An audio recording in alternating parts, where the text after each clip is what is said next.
皆さん、こんにちは、しょうこです。皆さん、暑さに負けていませんか？大丈夫ですか？最近本当に暑いですよね。雨もたくさん降るし、気温も高いし、なかなか大変です。私は最近暑さにとても弱くなってしまって、夏というより暑さに弱いんです。だから夏になるといつも夏バテしてしまいます。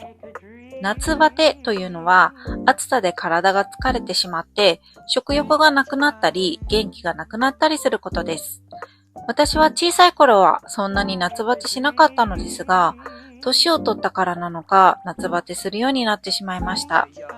食欲がなくなったり、何をするにも気力がなくなってしまったり。なので最近は夏バテ防止にサプリメントで栄養を補ったり、運動も毎日欠かさずしています。もちろん水分補給もしっかり。皆さんはどうですか？暑いのは平気ですか？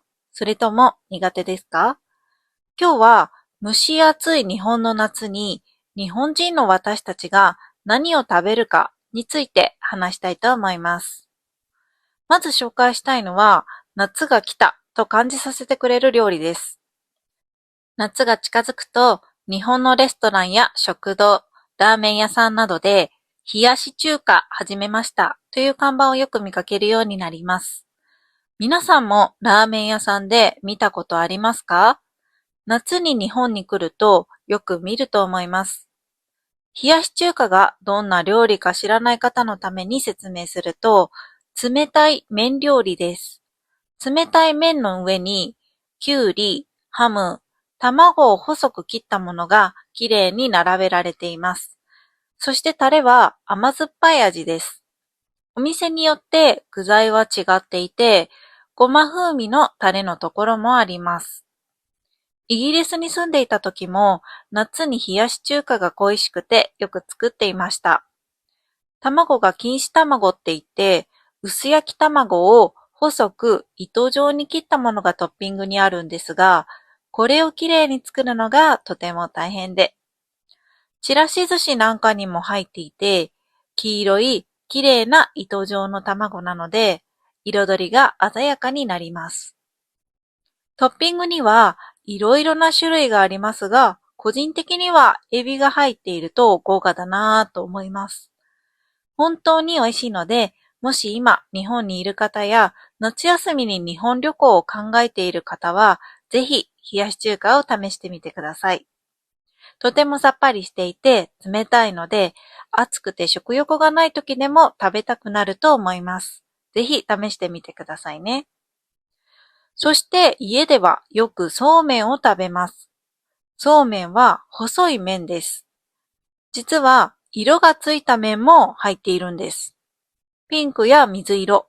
それからもう一色あった気がします。緑かな？ほとんどの麺は白いんですが、その中に少しだけ可愛い色の麺が混ざっているんです。子供の時、よく夏になるとお母さんが作ってくれました。そうめんは茹でるだけで簡単なので、忙しい時でも作りやすいんですね。ちなみに、そうめんはシンプルな麺なので、薬味、つまり一緒に食べる具材がとても大切です。多くの人はネギや生姜を入れて食べます。そして、麺つゆというタレにつけて食べます。私は薬味がいっぱいのが好きなので、ネギも生姜もたっぷり入れます。今でも夏に、何もしたくない、何も食べたくないという時、そうめんを茹でて具材を切るだけなので、簡単で美味しくてよく食べます。生姜を入れるとちょっとさっぱりするので好きです。夏だからといって冷たいものばかり食べるわけではありません。夏バテを予防するために、うなぎを食べます。うなぎはスタミナ食と呼ばれています。スタミナ食というのは栄養がたっぷりで体に元気を与えてくれる食べ物のことです。ここで少しうなぎがどんな料理なのか説明しますね。うなぎは魚の一種で細長い形をしています。ニョロニョロして見た目は少し気持ち悪いんですが、日本ではこのうなぎを切って身を開いて骨を取って串に刺して焼きます。焼くときに甘辛いタレを何度も塗りながら焼くので香ばしい香りがします。これをうなぎのかば焼きと呼びます。そしてこのうなぎのかば焼きを温かいご飯の上に乗せたものがうな丼やうな重と呼ばれます。器が丼ならうな丼、四角い漆の箱ならうな重と呼ぶことが多いです。うなぎは身がふわふわで柔らかくて皮が香ばしく、タレの甘辛い味とご飯がとても合うので、日本人に大人気の料理なんです。値段は少し高めなんですが、特別な日や夏バテした時のご馳走としてよく食べられています。そして、うなぎを食べる日も決まっています。土曜の丑の日という日があるんです。ちなみに今年はいつか調べてみたら、今年の土曜の丑の日は7月26日みたいです。この日でなくても食べたいですけどね。私は家族が夏生まれが多いので、誕生日のご馳走に食べることも多いです。皆さんもぜひ食べてくださいね。ちなみに、この土曜の丑の日は、日本のスーパーでもうなぎがたくさん売られています。あ、そういえば、うなぎの話をすると、私、絶対に紹介したいものがあるんです。私は、日本の愛知県名古屋の出身なんですが、名古屋には、ひつまぶしといううなぎを使った有名な名物料理があります。皆さん、ひつまぶし知っていますか？ひつまぶしというのは、簡単に言うと、さっき説明したかば焼きのうなぎを細かく刻んでご飯の上にまぶして食べる料理です。ひつはご飯を入れる木のおひつのことで、まぶすは混ぜるという意味です。だから、ひつまぶしという名前になったんですね。歴史も少しお話しすると、ひつまぶしは明治時代から大正時代頃に名古屋で生まれたと言われています。名古屋のうなぎの有名店、熱田蓬莱軒というお店の話によると、昔はうなぎ丼を出前で届けることが多かったそうです。でも、陶器の丼は重くて割れやすいので、出前を運ぶ人が丼を割ってしまうことがよくあったそうです。そこで割れにくい木製の大きなおひつに変えて、何人分かのうなぎとご飯をまとめて入れるようにしました。そうしたら今度は別の問題が起きました。それはうなぎだけ先に食べられてしまって、ご飯だけ残ってしまったことです。それを解決するために、うなぎを細かく刻んで、ご飯とあらかじめ混ぜて出すようにしたら、これがとても好評で、今のひつまぶしの形になったと言われています。ひつまぶしの面白いところは、食べ方が決まっていることです。だいたい4段階で楽しみます。まず、1杯目はそのまま食べてうなぎの味をしっかり楽しみます。2杯目はネギやわさび、海苔などの薬味を入れて味を変えて食べます。3杯目はだし汁やお茶をかけてお茶漬けのようにさらさらと食べます。そして最後の4杯目は自分が一番好きだった食べ方でもう一度楽しむという人も多いです。同じ料理なのに3回も4回も違う味が楽しめる贅沢な食べ方だと思いませんか？もし名古屋に来ることがあったら、ぜひひつまぶしを食べてみてください。うなぎ好きの方には絶対おすすめです。私は最後にうなぎいつ食べたかもう思い出せません。最近全然食べていないんです。今年の夏はぜひ食べたいです。皆さんはどうですか？うなぎ食べてみたいですか？そして夏といえば、アニメでも映画でもドラマでもお祭りが必ず出てきますよね。お祭りといえば屋台の食べ物も欠かせません。私はオンラインで日本語を教えているんですが、生徒さんによく聞く質問があります。お祭りに行ったら、どの屋台の食べ物を食べたいですかという質問です。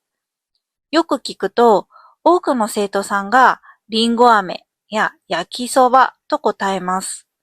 アニメを見ていると、リンゴ飴を分け合ったり、かき氷を食べたりするシーンをよく見るので、そういうイメージがあったんですが、焼きそばも人気だと聞いて、ちょっと驚きました。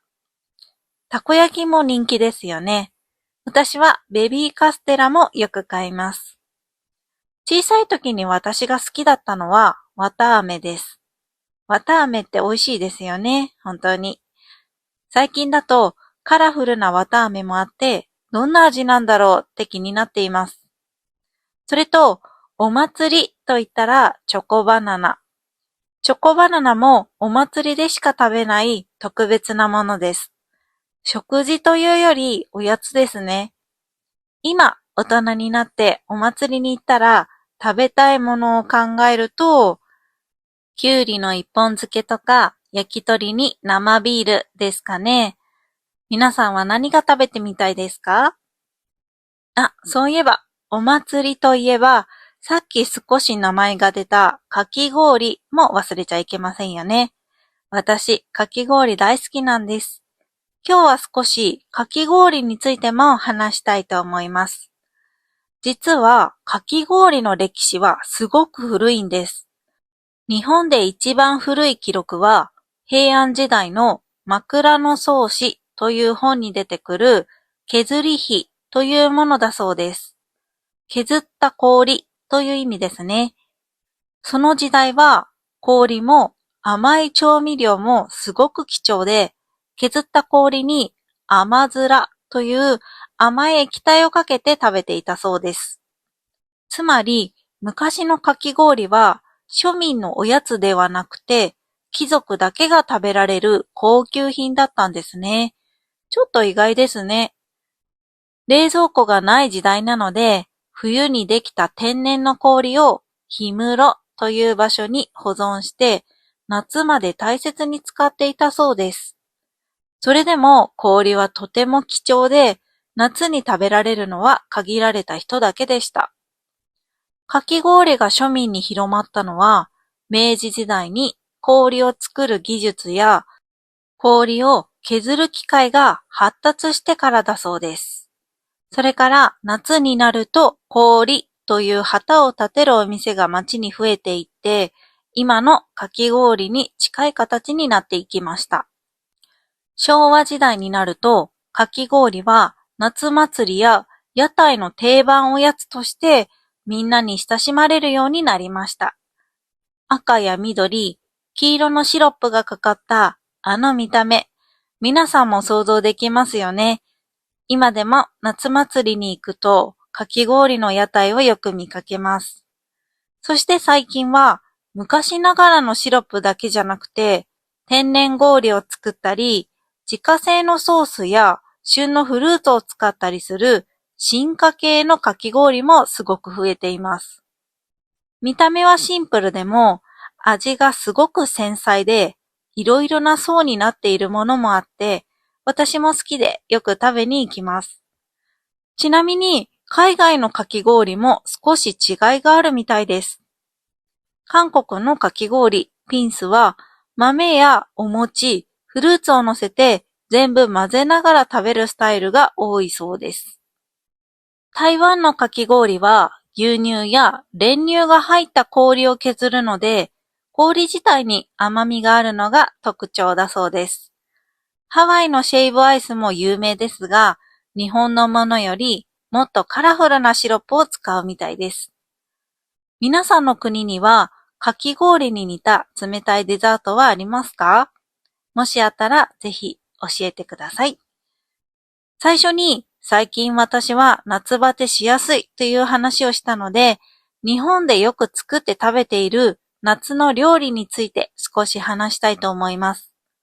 私がよく作っているのはネバネバ丼というものです。ネバネバって何かわかりますか？納豆みたいに糸を引くもの。あれがネバネバです。私のネバネバ丼には、納豆、山芋、オクラ、メカブ、なめこを入れて混ぜます。まず全部を混ぜます。